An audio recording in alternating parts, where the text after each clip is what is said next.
বন্ধুরা, আমার মুচমুচে চিড়ে ভাজা একেবারে রেডি হয়ে গেছে। দু ধরনের বাদাম আর কিশমিশ দিয়ে আমি এটা সার্ভ করলাম। এই দেখুন, আমি র চাও বানিয়ে এনেছি। আপনারা র চার সাথেও এটা খেতে পারেন, কিংবা দুধ চা রেডি করেও খেতে পারেন। এটা খুবই ভালো লাগবে খেতে। আপনারা এই সিজনে একবার হলেও ট্রাই করে দেখুন, ভীষণ ভালো লাগে আর হেলদিও। নমস্কার বন্ধুরা, গঙ্গাসাগরের বনেদি রান্না ও পরিবেশ ইউটিউব চ্যানেলে আমি সবাইকে স্বাগত জানালাম। আজ আমি এক ধরনের রেসিপি করব, ওতে কারি পাতা লাগবে। ওই জন্য আমি আমার বাড়িতে কারি গাছ রয়েছে, ওই গাছ থেকে কারি পাতা দুটো তুলতে যাচ্ছি। কারি পাতা তো প্রচুর উপকারী, আপনারা সকলেই জানেন। এর পুষ্টিগুণ প্রচুর উপকার রয়েছে। আর কারি পাতার এত দারুণ গন্ধ বন্ধুরা, কি বলবো। আপনারা তো সকলেই জানেন যে তার গন্ধের জন্য সে বিখ্যাত হয়ে আছে, রেসিপিতে ব্যবহার করা হয়। তো এখান থেকে আমি কয়েকটা কারি পাতা তুলে নিলাম। এখন চলে যাব আমি আমার রান্নাঘরে। দেখুন বন্ধুরা, আমি এই যে 500 গ্রাম চিড়ে নিয়েছি। এটা কলের চিড়া নয়, এটা ঢেকি ছাটা চিড়া নিয়েছি। ঢেকি ছাটা চিড়াতেই কিন্তু এই রেসিপিটা খুব ভালো করা যায়। একটু মোটা সাইজের চিড়ে এগুলো, একবারে পাত চিড়ে নয়। যে রেসিপিটা আমি করতে চলেছি, এতে ঢেকি ছাটা চিড়াটাই সব থেকে ভালো হয়।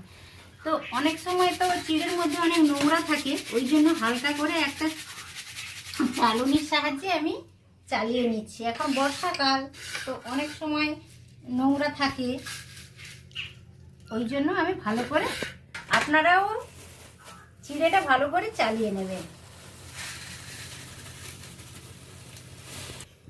এই দেখুন বন্ধুরা, আমি 500 গ্রাম চিড়ে নিয়েছি। আপনারা আপনাদের প্রয়োজন মতো চিড়েটা নিয়ে নেবেন। আমি পুরো চিড়েটাকে ভালো করে একটা চালনির সাহায্যে চালিয়ে নিয়েছি। আর এই রেসিপিটা করার জন্য আমি কয়েকটা কাজু বাদামকে ছাড়িয়ে নিয়েছি, এইভাবে দুফালি করে নিয়েছি। আর কিছুটা পরিমাণ আমি কিশমিশ নিয়েছি। আর এই দেখুন, এক বাটি নিয়েছি চিনে বাদাম। তো আমি তো 3 ধরনের জিনিস নিয়েছি, 2 ধরনের বাদাম নিয়েছি আর অল্প কিশমিশ নিয়েছি।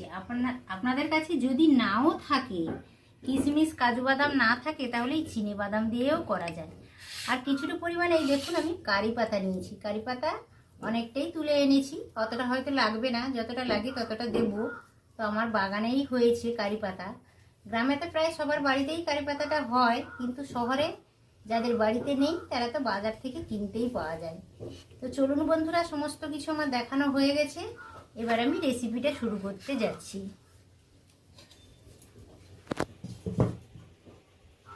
উনানে একটা কড়াই বসিয়ে দিয়েছি বন্ধুরা, জালটাও লাগিয়ে দিয়েছি।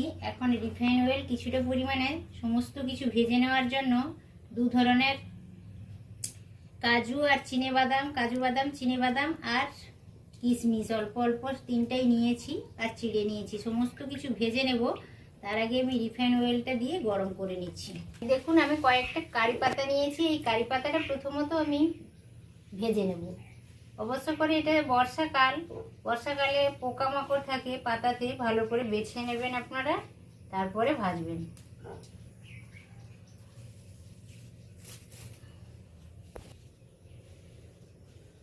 খুব সাবধানে এটা, খুব সাবধানে ভাজতে হয়, তেল ছিটকায়। পাতাটা ভেজে নিয়েছি।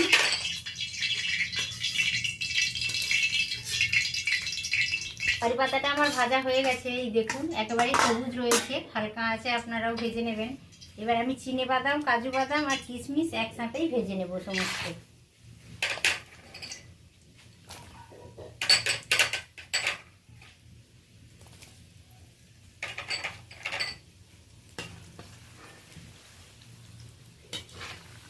একটু উল্টে পাল্টে নিচ্ছি, একসাথেই সমস্ত কিছু ভেজে নেব। এই দেখুন বন্ধুরা, কাজু কিশমিশ আর চিনে বাদাম একসাথেই আমি ভালো করে মুচমুচে করে একেবারে ভেজে নিয়েছি। এরপর এই চিড়েগুলো এই গরম তেলে দিয়ে অল্প অল্প করে আমি ভেজে নেব। এক বাটি করে চিড়ে নেব।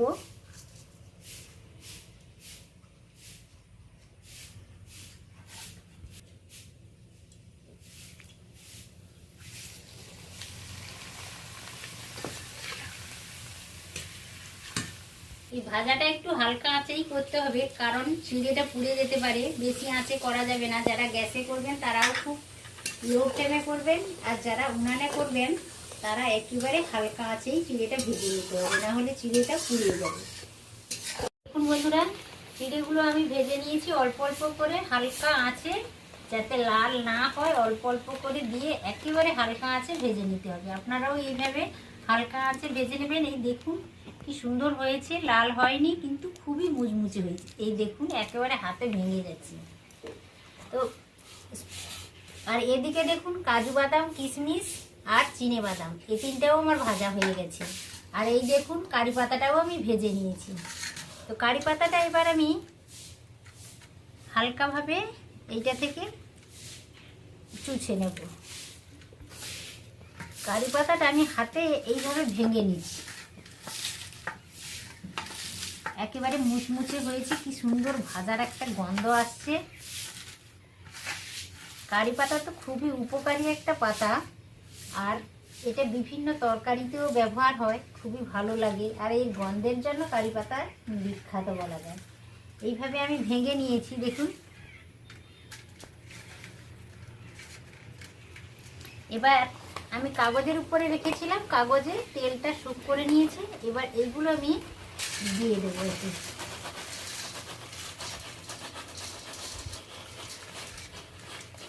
হালকা হাতে আমি এইটা মিশিয়ে নিচ্ছি। কারি পাতাটা পুরো চিড়ার মধ্যে ভালো করে মিক্স করে নিচ্ছি। এইটা তো খেতে চায়ের সাথে এমনি খেলেও ভীষণ ভালো লাগে, আর চায়ের সাথে খেতে তো মানে ভীষণই ভালো লাগে। বন্ধুরা একবার হলেও এইভাবে ট্রাই করে দেখবেন। বিশেষত শীতের দিনে বা বর্ষাকালে সন্ধ্যায় চায়ের আসরে এইটা ভীষণ মজার লাগে। এক বাটি খেলে তো ভীষণ পেটটাও অনেকটা ভরে যায়, আর তার সাথে চিনে বাদাম রয়েছে, কাজু বাদাম রয়েছে, আর কিশমিশ রয়েছে, সেটা ভীষণ হেলদি। আর ভেজে রাখা বাদামগুলো আমি এবার দিয়ে দিলাম। এইটা ভীষণ হেলদি ড্রাই ফ্রুটগুলো দিয়ে এইটা আমি বানাচ্ছি। আপনাদের কাছে যা থাকবে কাজু বাদাম, কিশমিশ, আর এইটার সাথে আমি অল্প লবণ দিলাম, বিট লবণ দিলাম। আপনার কাছে যদি বিট লবণ না থাকে আপনাদের কাছে, তাহলে সাদা লবণ, যেই লবণটাই আমরা রান্না করে খাই, সেইটা দিয়ে দিলেও কোনো অসুবিধা হবে না। ভীষণ ভালো টেস্ট লাগবে, খেতেও ভালো লাগবে। কতটা সুন্দর দেখাচ্ছে দেখুন বন্ধুরা। বন্ধুরা আমার মুচমুচে চিড়ে ভাজা একেবারে রেডি হয়ে গেছে। দু ধরনের বাদাম আর কিশমিশ দিয়ে আমি এটা সার্ভও করলাম। এই দেখুন আমি র চাও বানিয়ে এনেছি। আপনারা র চার সাথেও এটা খেতে পারেন, কিংবা দুধ চা রেডি করেও খেতে পারেন। এটা খুবই ভালো লাগবে খেতে।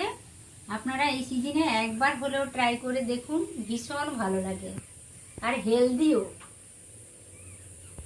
এই দেখুন বন্ধুরা, আমি কিছু ড্রাই ফ্রুট আর চিড়ে ভেজে একসাথে রেডি করলাম। এটা চা এমনি খেতেও টিফিন হিসাবে ভীষণ ভালো লাগে, ছোট থেকে বড় সবাই খুব পছন্দ করবে। আর চায়ের সাথে খেতে তো এটা অসাধারণ লাগে।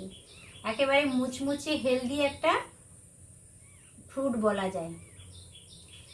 তো এইভাবে ছোটোখাটো নিত্য নতুন ভিডিও পেতে আমার চ্যানেলকে অবশ্য সাবস্ক্রাইব করে রাখবেন। আর ভিডিওটা যদি ভালো লেগে থাকে তাহলে একটি লাইক দেবেন, আর পরিচিতদের মধ্যে শেয়ার করতে ভুলবেন না। আর ভিডিওটা কেমন হয়েছে তা আমাকে কমেন্ট করে জানাবেন।